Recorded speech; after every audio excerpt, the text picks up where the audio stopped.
T minus two, ये तो already है और ये L1 ऊपर चला गया तो L की पावर -1। L1 और L की पावर -1 दोनों का आधार समान है, घातें जुड़ जाएंगी तो आपके पास में हो जाएगा M1 L की पावर 1 -1 यानी 0 और t की पावर -2। तो M1 t की पावर -2 ये इसकी विमा हमारे पास में आएगी। M1 t की पावर -2। हमने देखा कि तनाव और प्रश्न दोनों की विमाएं हमारे पास अलग अलग आ रही है, यानी ये भौतिक राशियों की विमाएं मैच नहीं करती हैं। अगले भाग में हम देखें रेखीय संवेग और कोणीय संवेग। तो रेखीय संवेग जो होता है P, उसका सूत्र होता है m इंटू वी, यानी द्रव्यमान इंटू वेग। द्रव्यमान की विमा m1 है, वेग की विमा L1 t-1 है, तो संवेग की विमा m1 L1 t-1 होगी। इसी प्रकार से अगर हम कोणीय संवेग की बात करें तो कोणीय संवेग के दो सूत्र होते हैं। बाई मिस्टेक यहाँ पर मैंने आई ओमेगा स्क्वायर लिख दिया है, ये आई ओमेगा होगा।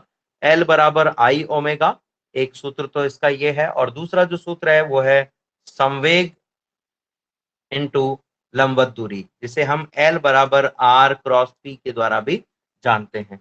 तो संवेग इंटू लंबवत दूरी से भी हम इसे निकाल सकते हैं। संवेग का जो मान है, संवेग की जो विमा है वो होती है M1 L1 t-1, अभी हमने निकाली थी। और लंबवत दूरी भी एक प्रकार की दूरी है तो इसकी विमा L1 होगी।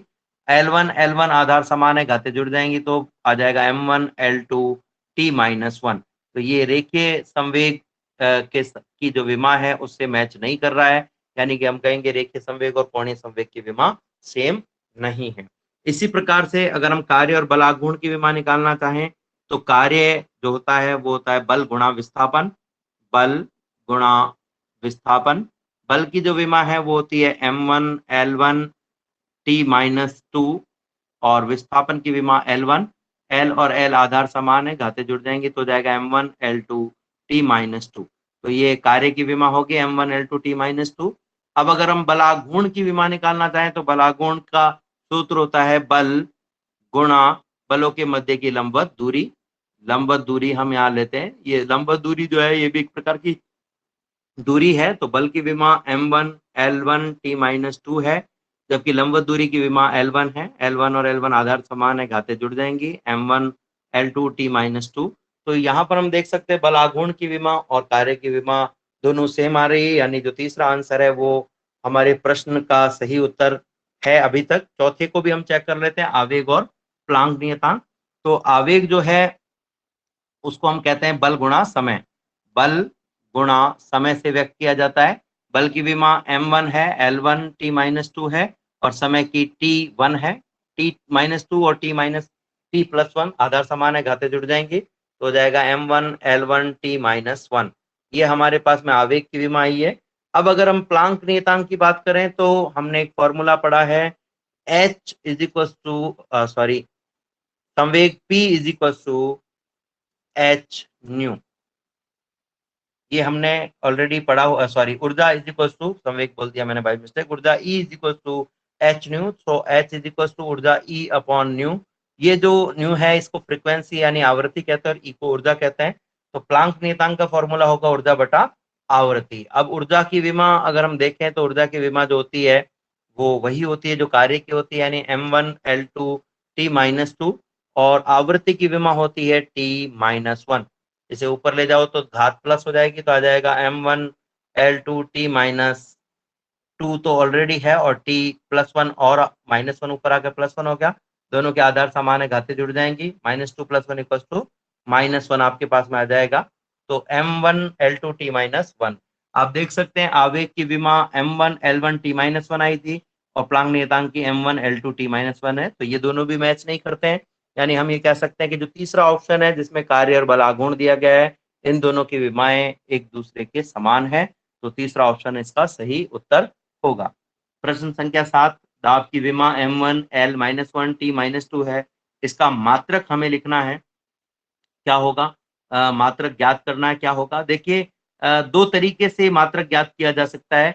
ये प्रश्न यदि ऑब्जेक्टिव टाइप नहीं हो, सब्जेक्टिव टाइप क्वेश्चन हो तो आप सीधे इसका मात्रक लिख सकते हो, M की जगह किलोग्राम और किलोग्राम की घात 1 लगा दीजिए, L की जगह मीटर और उसकी घात -1 लगा दीजिए, और T की जगह समय यानी सेकंड और सेकंड की घात उतनी लगा दीजिए जितनी T की घात है -2। तो ये इसका एक मात्रक है। लेकिन हमें दिए गए मात्रकों में से चयन करना है, तो हम दिए गए मात्रकों की विमाएं ज्ञात कर लेते हैं। न्यूटन बटा मीटर की विमा निकालना आता है, तो न्यूटन बल का मात्रक है। बल की विमा होती है m1 l1 t माइनस 2, और मीटर यानी l1 को ऊपर ले जाएंगे तो घात माइनस हो जाएगी, तो आपके पास में आ जाएगा m1 l1 की घात +1 है, ऊपर -1 और आ गई तो 0 हो गई घात l0 t माइनस 2। तो ये जो विमा है ये दी गई विमा से मैच नहीं कर रही, यानी ये सही सूत्र नहीं है।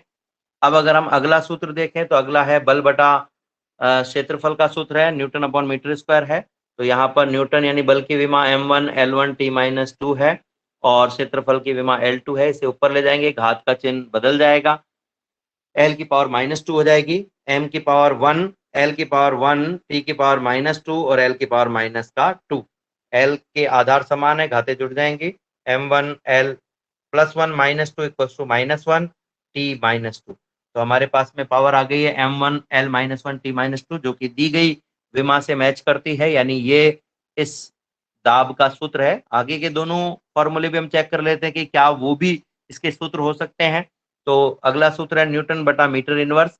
न्यूटन यानी बल की विमा m1 l1 t -2, और मीटर इनवर्स के लिए हम लेंगे l की पावर -1, ऊपर ले जाएंगे तो +1 हो जाएगी, तो आपके पास में आ जाएगा m1 l की पावर +1 ऑलरेडी है, +1 और आ गई है, -1 ऊपर जाके +1 हो गई है, तो ये आपके पास में हो जाएगा l की पावर 2 t की पावर -2, जो कि दी गई विमा से मैच नहीं कर रही है, यानी ये सही ऑप्शन नहीं है। केवल अभी तक दूसरा ऑप्शन ही सही है।